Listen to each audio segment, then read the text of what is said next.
Assalamualaikum warahmatullahi wabarakatuh. Salam sejahtera untuk kita semua. Jumpa lagi dengan saya, Tantri Meina Kalisti dari Kabupaten Timur Tengah Utara. Pada kesempatan ini saya akan menyampaikan jawaban saya untuk tugas diskusi 10 mata kuliah MPDR 5302 Studi Komparatif Pendidikan Dasar di berbagai negara dengan topik komparasi struktur kurikulum di Indonesia dan negara maju. Bahan diskusi 1. Refleksi pribadi implementasi pembelajaran kelompok.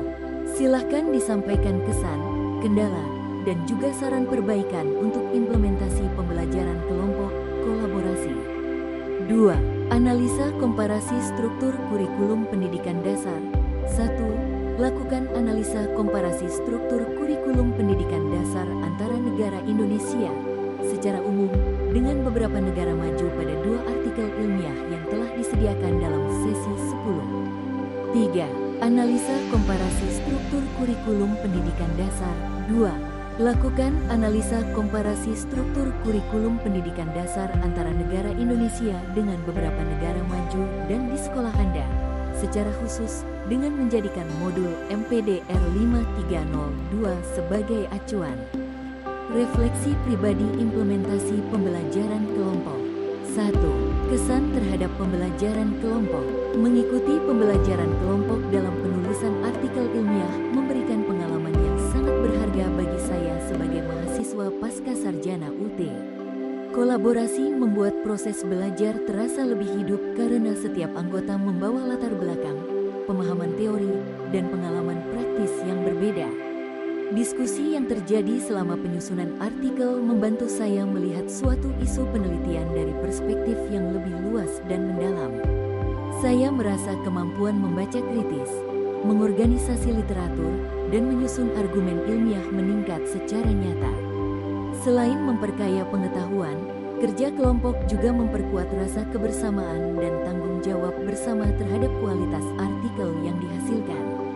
Secara keseluruhan, saya merasakan bahwa pembelajaran kolaboratif ini memberikan kombinasi antara dukungan akademik dan pengalaman sosial yang konstruktif. 2. Kendala yang dihadapi. Meski memberikan banyak manfaat, proses pembelajaran kelompok tidak lepas dari berbagai kendala. Salah satu tantangan terbesar adalah perbedaan kemampuan akademik antar anggota kelompok, terutama dalam hal metodologi penelitian, analisis, dan gaya penulisan ilmiah.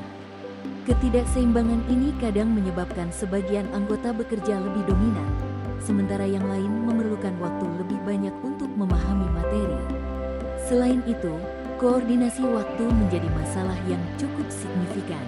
Sebagai mahasiswa UT yang sebagian besar bekerja, sinkronisasi jadwal diskusi, revisi, dan penyelesaian bagian artikel tidak selalu mudah dilakukan. Perbedaan gaya penulisan juga menimbulkan tantangan tersendiri. Pada tahap awal, hasil tulisan kelompok terasa tidak seragam, sehingga diperlukan revisi ulang agar artikel memiliki alur dan bahasa yang konsisten. Faktor teknis juga turut memberi kendala. Pembelajaran dan kolaborasi yang berlangsung secara daring membuat proses komunikasi sangat bergantung pada kestabilan jaringan internet dan kemampuan menggunakan platform digital seperti Google Docs atau LMS. Kadang terjadi gangguan jaringan, keterlambatan respons, atau kesulitan mengakses dokumen yang memperlambat proses penulisan. Kurangnya kejelasan pembagian peran di awal juga menyebabkan beberapa pekerjaan tumpang tindih atau tidak terselesaikan tepat waktu. 3. Saran perbaikan. Dari pengalaman yang saya alami, beberapa langkah perbaikan dapat membantu meningkatkan efektivitas pembelajaran kelompok dalam penulisan artikel ilmiah. Pertama, perlu ada pembagian peran yang jelas sejak awal, misalnya siapa yang bertugas mengumpulkan literatur, menyusun kerangka artikel, menulis bagian tertentu, atau melakukan editing akhir. Struktur kerja yang jelas membantu menghindari kebingungan dan memastikan beban kerja lebih merata. Kedua, pelatihan tambahan mengenai teknik penulisan ilmiah, penggunaan aplikasi sitasi, serta pemanfaatan platform kolaboratif akan sangat bermanfaat.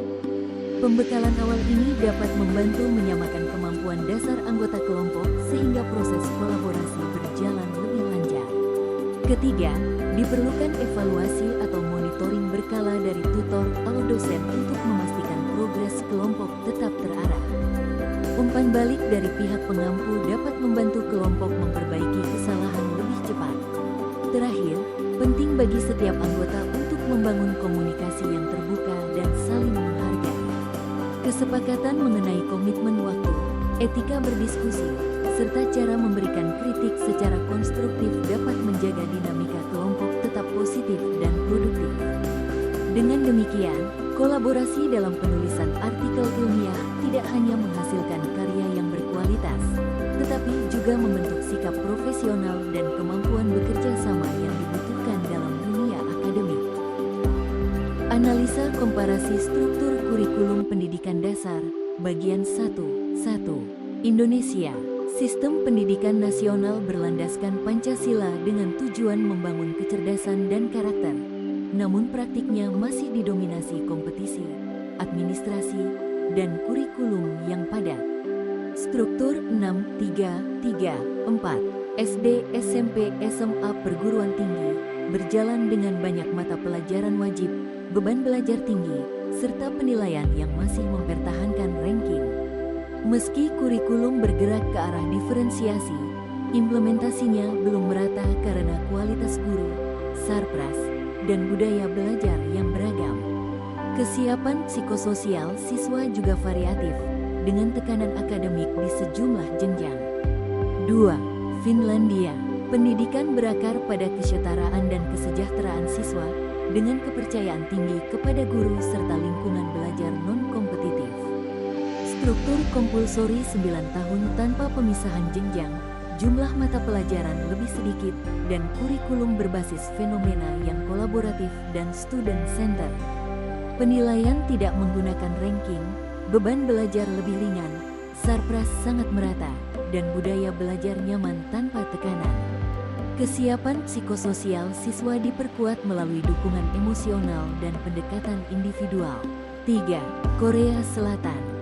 Filosofi pendidikan sangat berorientasi pada kompetisi dan ketekunan akademik, dengan struktur 6-3-3-4 SD, SMP, SMA, perguruan tinggi, dan jam belajar panjang ditambah pembelajaran intensif di luar sekolah.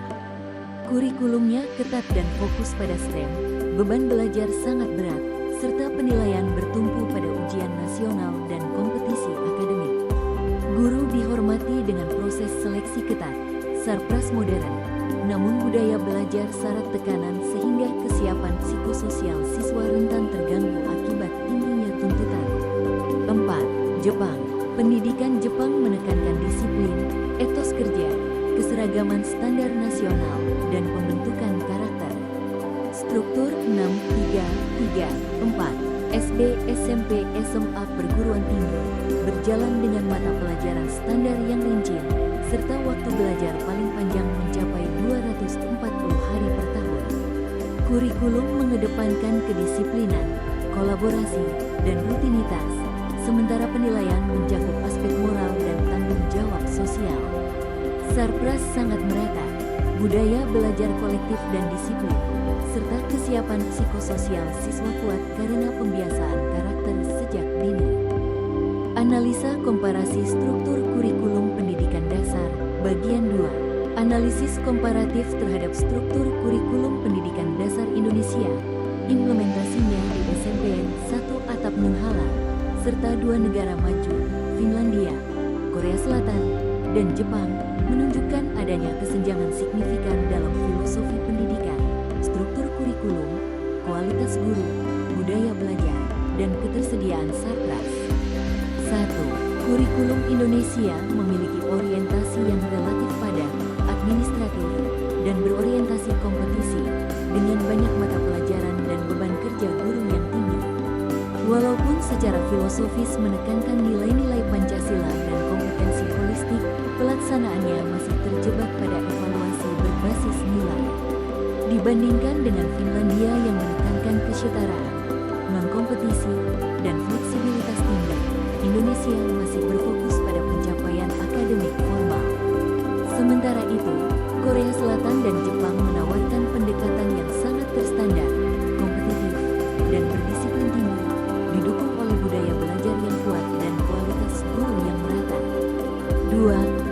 Implementasi kurikulum di SMPN 1 Atap Nunhala berada pada kondisi yang jauh berbeda dibanding sekolah-sekolah di wilayah urban atau negara maju.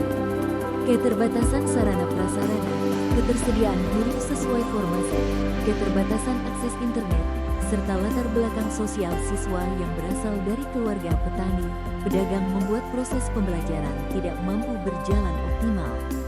Walaupun sekolah telah mengadopsi kurikulum Merdeka K13, praktik pembelajaran masih didominasi metode tradisional, teacher center, dan belum sepenuhnya dapat menerapkan pembelajaran berbasis proyek, kolaboratif, ataupun literasi digital sebagaimana idealnya. 3. Budaya belajar yang ada di sekolah saya jauh lebih ringan dibandingkan Korea dan Jepang, tetapi tidak sekomfort dan sehumanis Finlandia.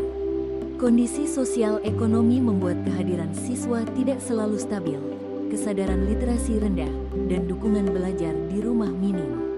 Ini menunjukkan bahwa struktur kurikulum nasional belum sepenuhnya kompatibel dengan konteks sekolah 3T seperti Nunhala. Kesimpulan, secara keseluruhan, refleksi pengalaman pembelajaran kelompok dan analisis komparasi kurikulum menunjukkan bahwa kualitas proses belajar sangat dipengaruhi oleh kolaborasi yang efektif, dukungan sumber daya, serta kesesuaian pendekatan pembelajaran dengan konteks sosial dan budaya. Pembelajaran kelompok terbukti memperkaya kemampuan akademik dan membangun profesionalisme, namun membutuhkan koordinasi yang baik, kompetensi yang seimbang, serta komunikasi yang jelas. Pada saat yang sama, perbandingan kurikulum antara Indonesia, Finlandia, Korea Selatan, dan Jepang menegaskan bahwa perbedaan filosofi, struktur, sarpras, dan budaya belajar menentukan mutu hasil pendidikan. Hal ini menekankan pentingnya peningkatan pemerataan sarpras, penguatan kompetensi guru, dan penerapan pembelajaran yang adaptif agar proses pendidikan mampu menjawab kebutuhan siswa secara lebih efektif. Demikian jawaban diskusi dari saya. Terima kasih atas perhatiannya. Wassalamualaikum warahmatullahi wabarakatuh. Salam sejahtera untuk kita semua.